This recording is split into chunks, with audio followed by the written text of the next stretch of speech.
पूज्य सद्गुरू सुभाष महाराज की जय।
गुरुर् ब्रह्मा गुरुर्विष्णू गुरुर्देव महेश्वरा गुरुर साक्षात परब्रह्म तस्मै श्री गुरुवे नमः.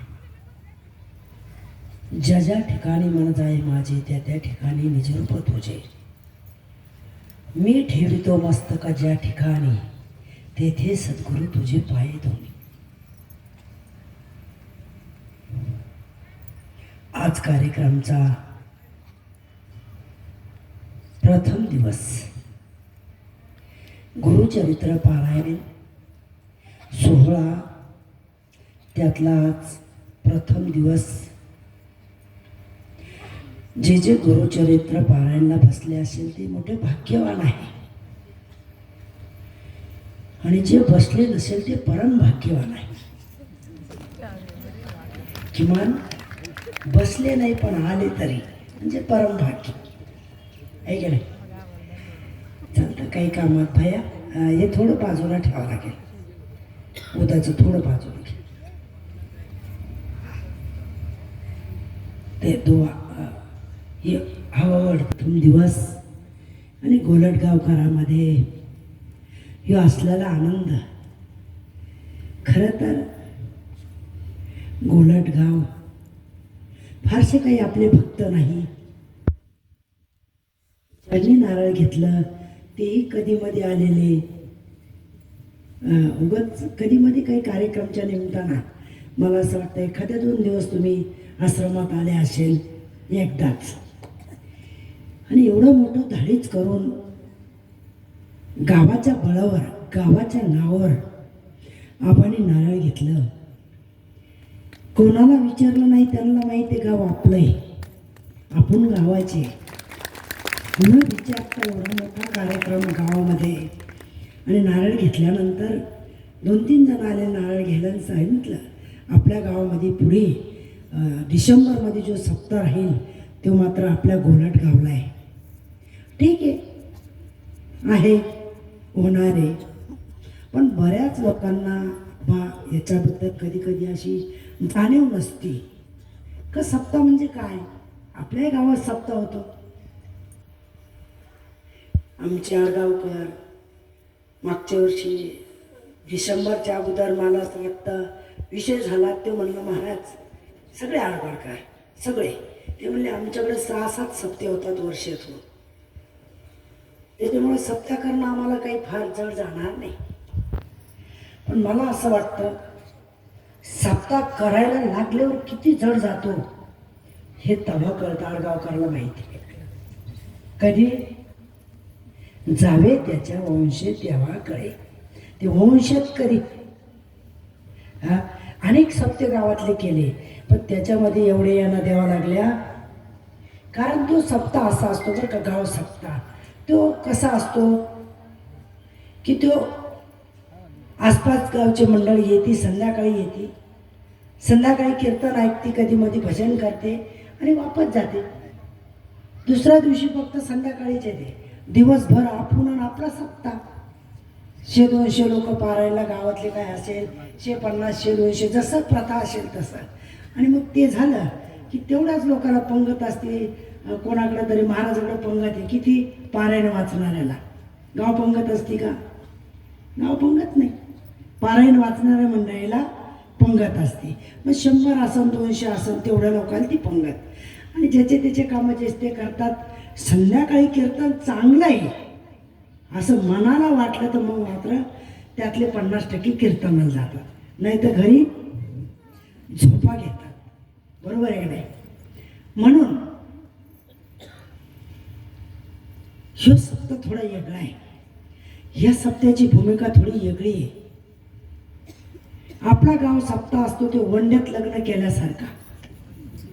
हा, सकाळी टामटूम, दुपारा ढामटूम, संध्याकाळी सांगसो, एका दिवसात कार्यक्रम. बरोबर आहे का नाही? हा, वंड्यात कशाला म्हणतात असंच ना. हा, परंतु ह्यो असा नाही, ह्यो कन्यादाती. हा, एकादशीच्या दिवशी, गीता जयंतीच्या दिवशी संध्याकाळी आपले सगळे लोक इथे येतात आणि पिशा घेऊन येतात. ते मुक्कामी राहायचं 4 दिवस. मग मुक्कामाची सोय करायची, त्यांच्या चहा पाण्याची सोय करायची, त्यांच्या नाश्त्याची सोय करायची, त्यांच्या जेवण्याची सोय करायची, त्यांच्या स्नानाची. म्हणजे फार मोठा खटाटोप आहे. पण खटाटोप ज्याने झापला त्याचं कल्याणच झालं. कारण आपल्या गावात येऊन बाहेरून लोक, किती जिल्ह्यातले लोक हे सांगता येणार नाही, बाहेरचे लोक येऊन आपल्या गावामध्ये इतका मोठा यज्ञ करतात, इतका मोठा आनंद देतात की गुरुचरित्र पारायण महिला मंडळीला करण्याकरता थोड्या अडचणी असतात. इथं आल्यानंतर अगदी नारीला नराला कोणालाच अडचण नाही. हा, कोणालाच अडचण नाही. तरुणला अडचण नाही, म्हाताऱ्याला अडचण नाही, फक्त बसणाऱ्याला अडचण आहे. तीही अडचण नाही. कारण हे बघा, इथून तिथून खुर्च्या लावलेल्या आहे, तीही अडचण नाही. ज्याला जसं बसायचं तसं बसा. कोणी खुर्चीवर बसा, कोणी मांडी घालून बसा, कोणी पाय लावून बसा. फक्त पारायण करा. आणि गुरुचरित्र पारायण हे सगळ्यामध्ये श्रेष्ठ आहे. कारण ते 3 देव एकत्र आहे, ब्रह्मा विष्णू महेश.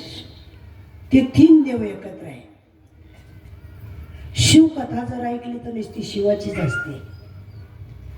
भागवत कथा ऐकली तर कोणाची असते? श्रीकृष्ण अर्जुन. एकनाथी भागवत. रामायण जर वाचलं तर कोणाचं असतं? एकमेव रामाचं. बरोबर आहे का बाबा? परंतु हे जे आहे हे ब्रह्मा विष्णू महेश तिन्ही एकत्र होतात आणि एकत्र होऊन ते पारायण असतात. आणि त्या पारायणाला जी जी मंडळी बसेल खरोखर त्या भाग्यवान आहे. त्यांच्या असलेला पिढा, असलेला मनात संकल्प आणि असलेला द्वैत मनामध्ये तो पार पडण्याकरता, बाहेर जाण्याकरता हे पारायण सप्ताह आहे. गावाचं मोठं भाग्य असतं की ज्या गावामध्ये नारळ मिळतं, खरंच काहीला माहीत सुद्धा नसतं काय होणार आहे, आणि ते पहिल्या दिवशी पाहतात, आले बाबा लोक, मग काय माहीत नाही काय. दुसऱ्या दिवशी सकाळी येऊन पाहतात, काय झालं बाबा, त्यांचं पारायण आहे, मग कशाचं आहे. आणि तिसऱ्या दिवशी पुन्हा येतात, पारायण चालू झालं बाबा, बरेच लोक बसलेले. पण आपल्याला काम आहे, आपण कामाची माणसं, रिकामे लोक येतात. हे गावगाव जे सत्य करतात, बरेच लोक असं म्हणतात, कीर्तनकार भजनी लोक फिरतात ना, तर बरेच लोक त्यांना म्हणतात यांचा व्यवसाय झाला हो. तुम्ही करून बघा, तुम्हाला काय अडचण आहे. आता अक्का महाराजचा सप्ताह आहे, असं जर मनाला वाटलं तुम्ही सप्ताह करा, काय अडचण आहे. संताची होती देह कष्टविधी, देह कष्टविधी, देह कष्टावं लागत्या. भजन करायचं असेल तरी त्या भजनाला काय करावं लागतं? तालीम घ्यावं लागते. भजनाची तालीम, कुस्तीची तालीम, भजनाची तालीम, कीर्तनाची सुद्धा तालीमच, वाजायची सुद्धा कष्ट करावं लागतात. आणि हे कष्ट जर आपण करायच्या मागं लागलो तर खूप चांगलं आहे. किती जरी संत झाले तरी संत तुमच्यापेक्षा कमीच राहणार आहे. घर एक संत झाला तरी ते तुमच्यापेक्षा कमीच राहणार आहे. म्हणून तुम्हाला जर कधी संत व्हायची इच्छा झाली, मुलं असतील मुली असतील, आताचे वयस्कर झाले त्यांना झाली अपेक्षा होती, आता भांबारे काकाला असं वाटू राहिलं आता हे सगळं काही मजा नाही. सगळं सोडावं, भगवे कपडे घालावं, मस्त मजा करावं. पण पाठीमागं एक पत्नी, 2 मुलं,